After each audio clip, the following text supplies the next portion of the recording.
We're going three-dimensional today on the Scrapbook Showgram.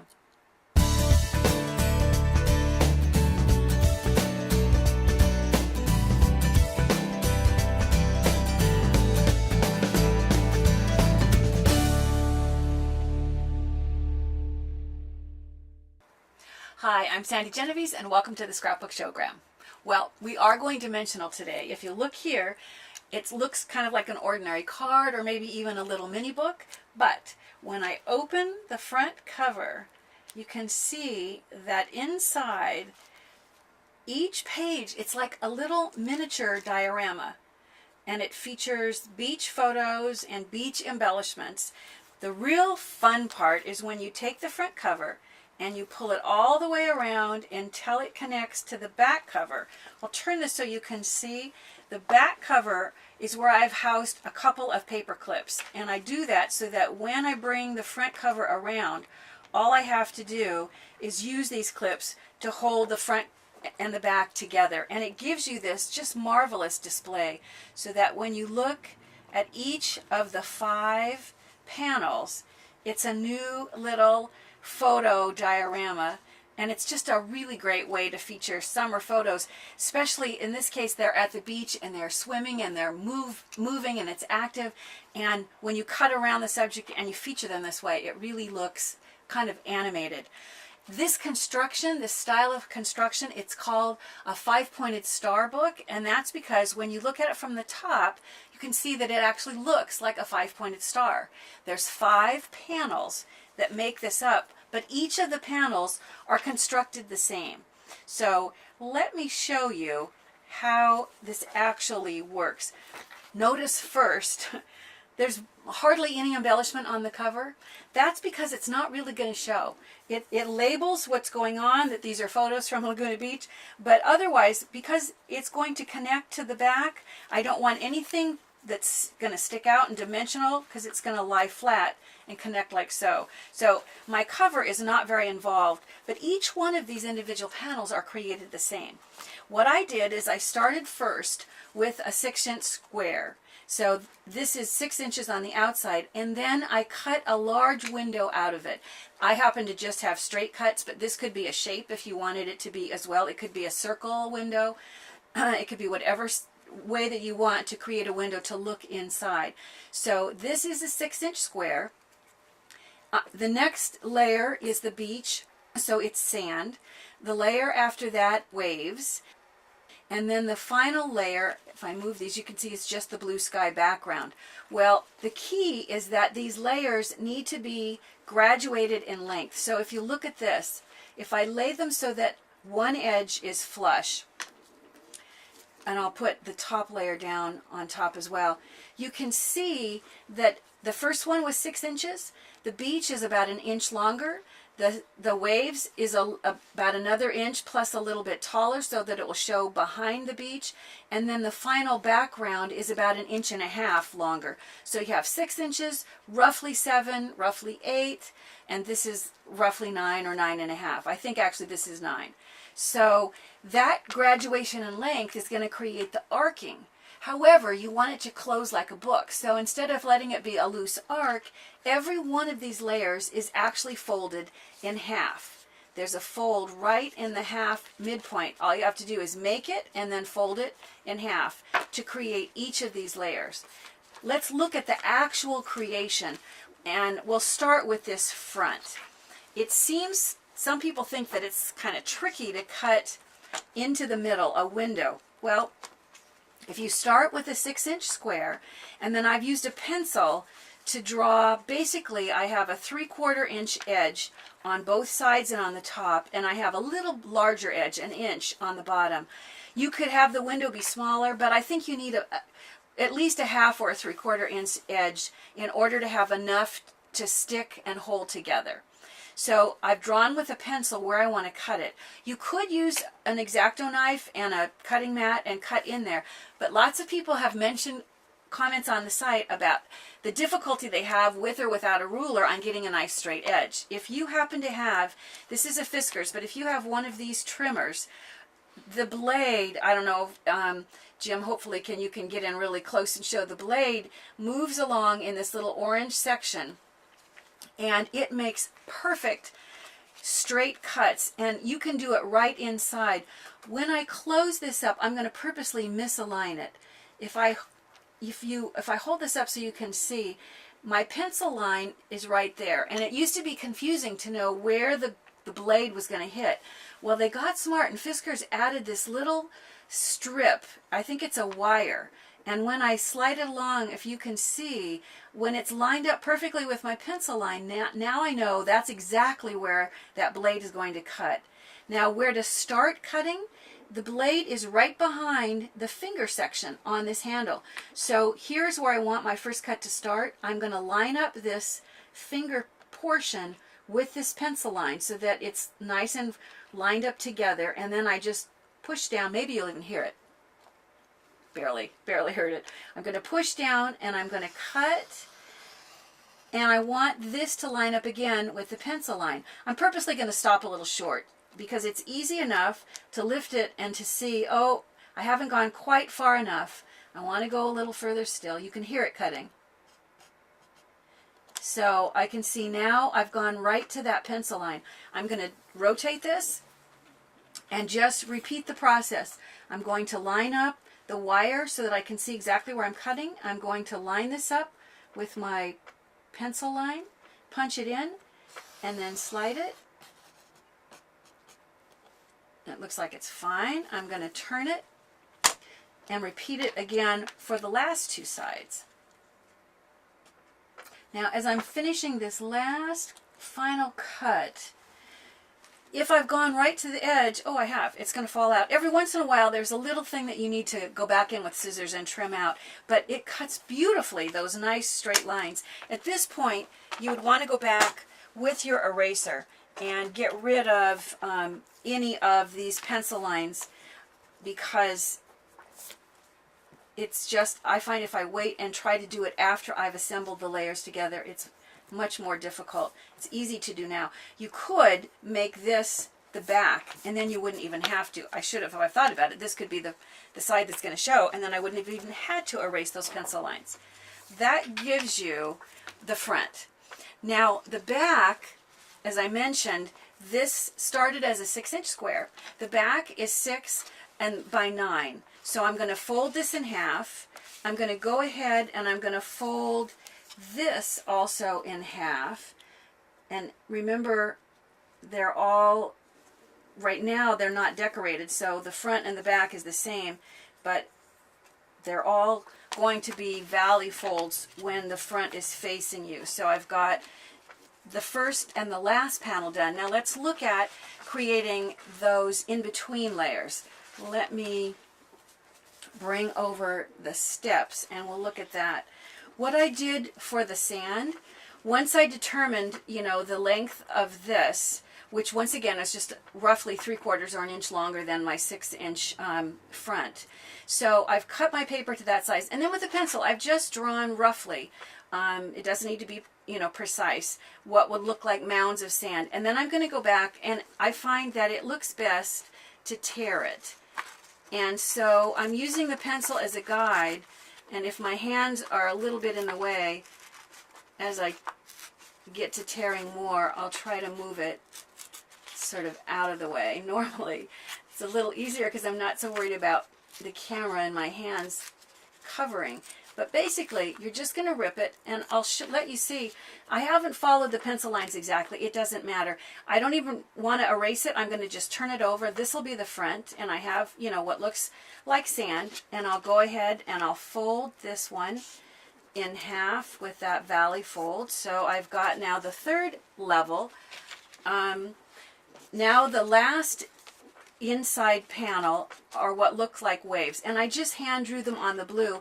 If you look closely, you can even see the pencil lines there. I can see some right here. I didn't bother to erase it because once again I can just turn it over. So I'm going to turn it over, and I'm going to take and I'm going to use this as a guide so that I can see where I want to create the white caps. I'm going to trace around the portion where I want the white cap to go. So I'm going to trace from about here to here. I'll come over here and I'm going to trace roughly this section of this. I would continue tracing the other two as well. And then I'm just going to go back and by hand, I'm just going to create kind of what looks like a curl and then just a loose shape. This one, doing this upside down, is normally I would turn this to look my way. So let me just do kind of a rough white cap. There is no right or wrong way to do it. You'll get what looks really kind of random, but when you go back and you cut it out, you can see here is one that I've already cut. I'll lay it on the red so that it shows a little bit better. There is that guy. And here is one, let me find one that looks like it might match the next wave. This one probably matches the next wave. So once you've cut out the white caps, when it comes time to apply it, it's simplest. What I find is I take a Post-it note and the sticky side is right there. I want this to lay on the wave like so. So I'm going to flip it over, because this is the adhesive side. Notice you can see my pencil lines. Once again, I did it from the back side so I wouldn't have to erase them. So I'm going to add adhesive, and the sticky note will hold it right in place, which is really handy. And then I'll try to use tweezers. I'll pull it off so that you can see. I'm going to pull this off with my hand, and then I'll use my tweezers to position it. So that just holds it in place while you add the adhesive, and then you go back and place it over the top of the blue to get that white cap. And then you would repeat the same thing with the next layers so that you end up with the white cap for the next and do the same. Remember, you're going to do each of these 5 times because you have 5 different panels. So once you've got all the white caps, then you're going to, once again, fold this in half. Let me line up those 2 edges and get a nice valley fold. So you have to imagine that you've got all the white caps on there. That gives you the 4 layers. When it comes time to actually attach the photo, let me bring up the ones that are completed and I'll show you how to do that. What I did first was, if you look at my finished one, you can see that in this example I have Ori attached. He's cut out and he's attached to one side. So I'm going to take the photo of Ori and I'm going to just cut around him. I lined him up with this edge because that's naturally where he was cut off on the photo. So I'm going to go ahead, and I don't know why I have to have this right side up facing me for some reason to feel like I can cut this accurately. And if I weren't worried about wasting your time, I would go a little bit slower and more carefully. Even though the photo has cut his head off a little bit, I discovered that the angle that he's looking down, I can make it look pretty natural. So once Ori is cut out, then I'm going to fasten him in this position. So I'm going to only put adhesive here and on the bottom. So I'll put some adhesive in those areas because he's going to be attached just to the front cover, or the front, the window panel of this first section.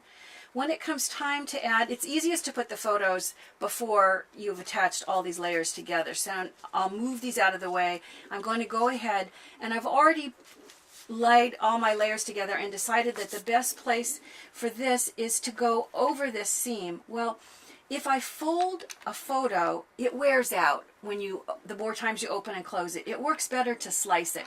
So I discovered that where I wanted to place this, I wanted this slice to be at this angle. So I've laid this here so you can see, but I've just drawn with a pencil line the mark of where I need to cut this.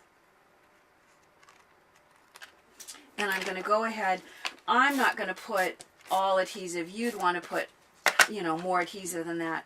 But then I'm going to just position Ori so that he lines up with that crease. And I'm going to come and just butt this right next to it, but just trimming it and allowing even the skinniest of little edges is going to allow me to open and close this without doing any damage over time to that photo. You're going to have that little gap.